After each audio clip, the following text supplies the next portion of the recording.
now we're on location filming Children of the Corn, and we have the two children that play Job and Sarah, and Job was actually the son of the Eagles drummer, and great kid, and we have to have a studio teacher because they have to teach, and one of our crew members had his daughter on location with us, so there was actually 3 kids in school. In Iowa, they don't treat child labor the same as they do everywhere else in the country. It's been a tradition for a century in Iowa that children are used in the cornfields to detassel corn. So they don't follow rules like how many hours a day a kid can work and what minimum wage is.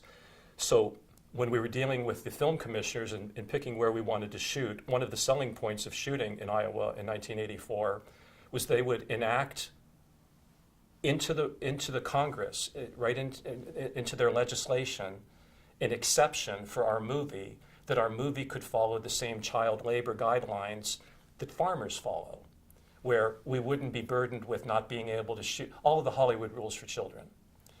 And because our whole production takes place over 4 weeks, and because kids are used less than half the time, it wasn't considered a bad thing. It was considered a learning experience, and they'll get something out of it, that kind of thing. Maybe it's right, maybe it's wrong, but it's what was. And that's what we did. So we're running the school, and there's only 3 kids in it. And they needed a project. They were going to do a newsletter.